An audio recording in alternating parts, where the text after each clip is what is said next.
La sombra de las sanciones a los gobiernos autoritarios nos acecha cada día más, envolviendo a México en un temor silencioso. El tema del impuesto a las remesas que sacudió redes sociales no es un alivio, sino un presagio.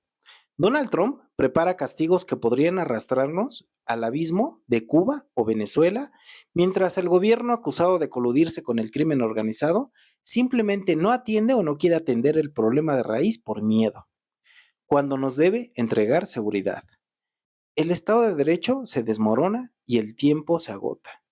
Una pregunta flota en el aire. ¿Donald Trump se quedará sin su propósito?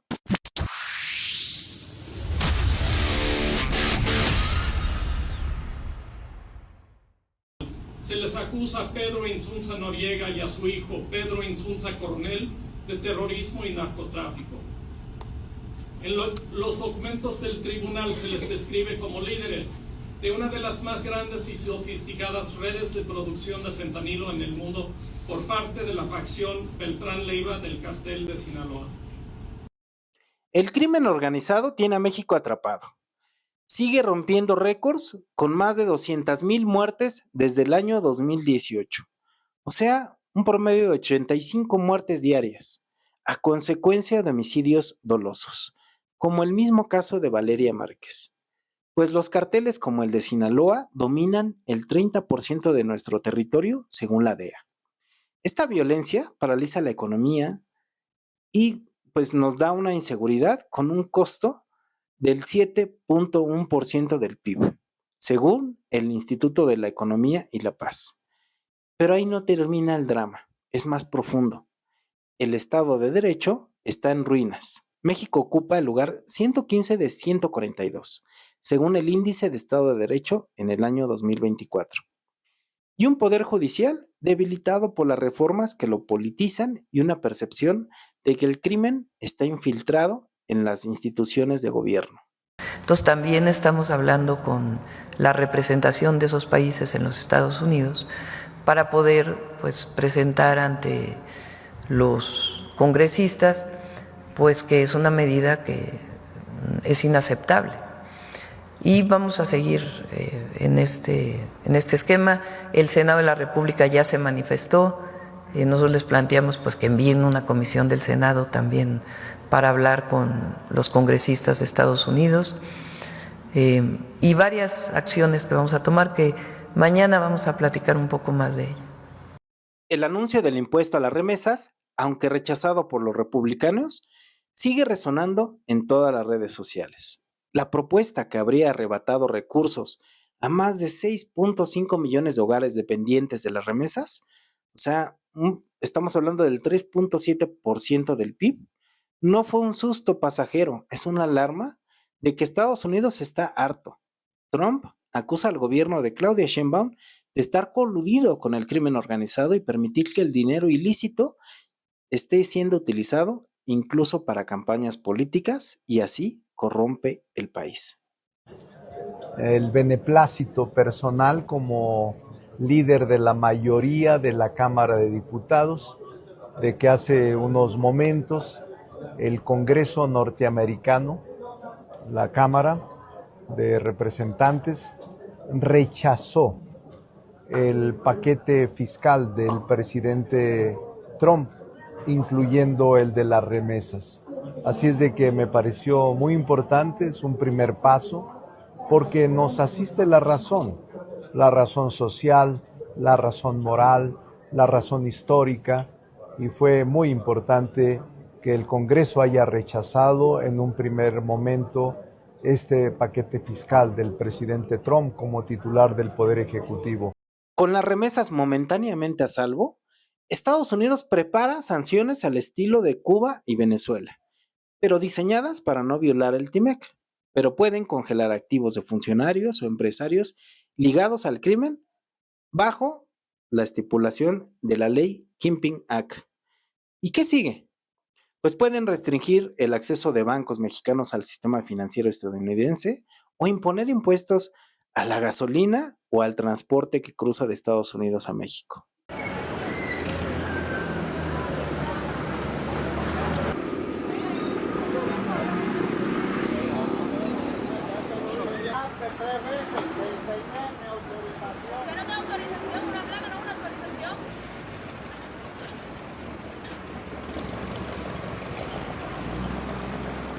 Mañana es el último día de la gasolina para nosotros, especial, sí. ¿Pero solamente para los estatales o para No sé, no tenemos información de eso. Me dijeron que era para nosotros, en la agencia de nosotros, para todo el mundo, no sé si es para todo el mundo, creo para la empresa, no sé, no tengo información completa de eso.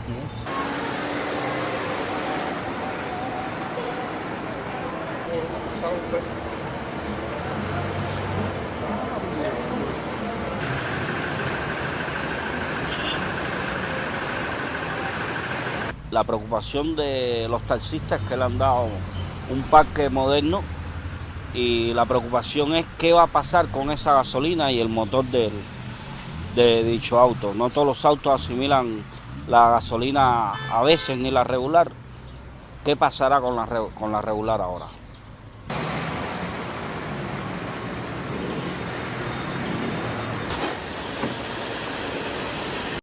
México importa el 70% de su combustible de Estados Unidos, según la Secretaría de Energía. Y un gravamen podría subir los precios disparando la inflación, o también podrían imponer aranceles a servicios de transporte fronterizo como camiones o ferrocarriles, o hacer inspecciones más estrictas en nuestra frontera y así encarecer los precios de bienes debido a los retrasos de entregas. Eso sí, pero sin afectar los bienes industriales protegidos por el TIMEC.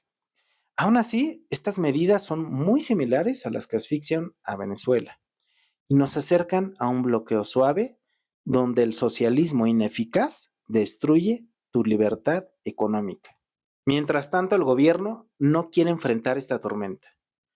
Sheinbaum hizo alarde de que rechazó la oferta de Donald Trump de enviar tropas contra el crimen organizado. El presidente Trump, en una de las llamadas, me dijo que era importante que entrara el ejército de los Estados Unidos a México para ayudarnos en la lucha contra el narco.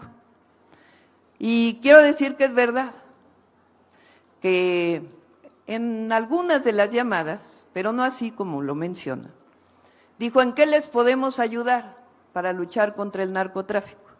Les propongo que entre el ejército de los Estados Unidos a ayudarle. ¿Y saben qué le dije? No, presidente Trump. El territorio es inviolable, la soberanía es inviolable, la soberanía no se vende. La soberanía se ama y se defiende. Pero no propone desmantelar a los carteles, capturar líderes criminales, ni cortar el flujo de su dinero sucio. México llora la extradición de criminales como el Mayo Zambada en lugar de proteger a sus ciudadanos, alimentando la sospecha de un gobierno que tolera a los criminales. Vamos a empezar acá, en la esquina. Muchas gracias, presidenta. Buenos días, Claudia Guerrero, del periódico Reforma. Quisiera pedirle su opinión.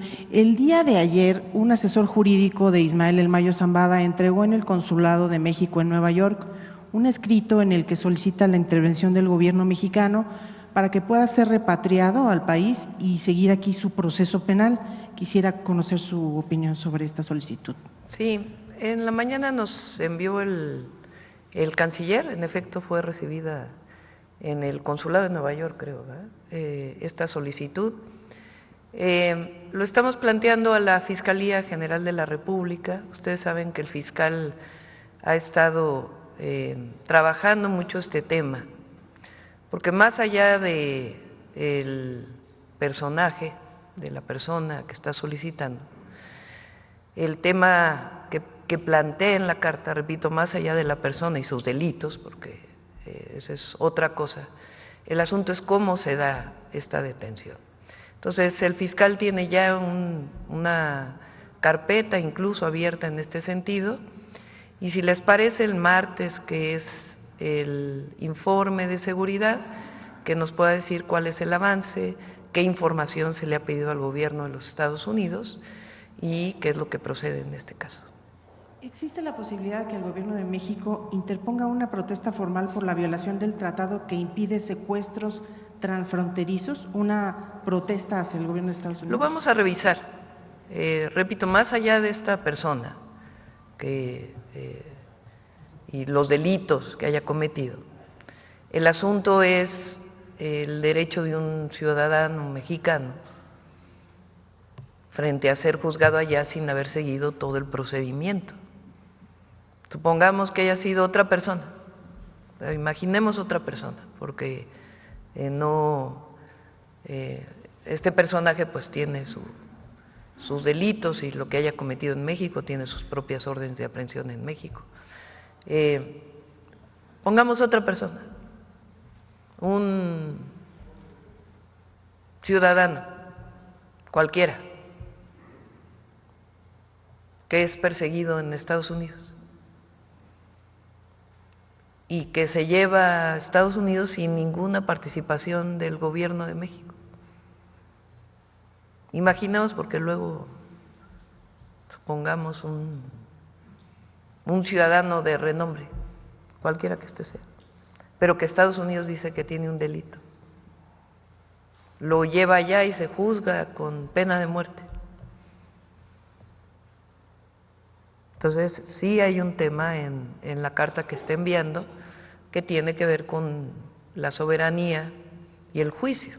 Repito, nadie está defendiendo al personaje, sino el hecho. Entonces, la Fiscalía ha trabajado mucho este tema y lo vamos a revisar con el fiscal, y el martes, si les parece, que viene a la reunión de seguridad, a la mañanera de seguridad, aparte de la reunión, que pueda informarnos. Presidenta, jurídicamente el Gobierno de México puede solicitar al de Estados Unidos, por ejemplo, que no se le aplique la pena de muerte a este personaje. Si quieren, el martes que lo podamos revisar bien con la consejera jurídica, con los abogados y con el propio fiscal, quien tiene este caso, para que nos informe. Y solicitarle, Presidenta, sobre este mismo caso una reflexión más bien ya de carácter político, si se puede decir. El acusado señala que este caso podría provocar un colapso en la relación bilateral México-Estados Unidos, si usted coincide en esta percepción. Ese es otro tema, y no lo creo. El tema aquí es el cumplimiento de la ley y de la Constitución de la República. Entonces, ahí es donde interviene de manera muy importante la Fiscalía.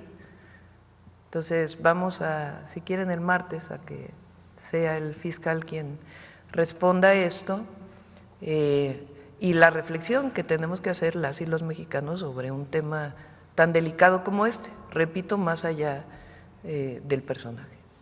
Presidenta, en otro tema quisiera preguntarle, el día de ayer envió usted al Senado la iniciativa de reforma. Mientras tanto, veamos un contraste. Argentina traza un camino distinto bajo Javier Milei. Su economía en el año 2024 creció un 2.8% tras reducir el gasto público y liberalizar los mercados según el FMI.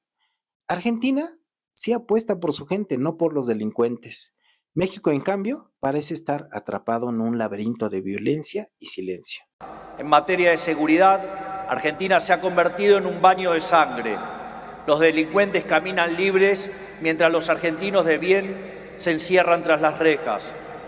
El narcotráfico se apoderó lentamente de nuestras calles, a punto tal que una de las ciudades más importantes de nuestro país ha sido secuestrada por los narcos y la violencia. Nuestras fuerzas de seguridad han sido humilladas y maltratadas durante décadas. Han sido abandonados por una clase política que le ha dado la espalda a quienes nos cuidan. La anomia es tal que solo el 3% de los delitos son condenados. Se acabó con el siga-siga de los delincuentes.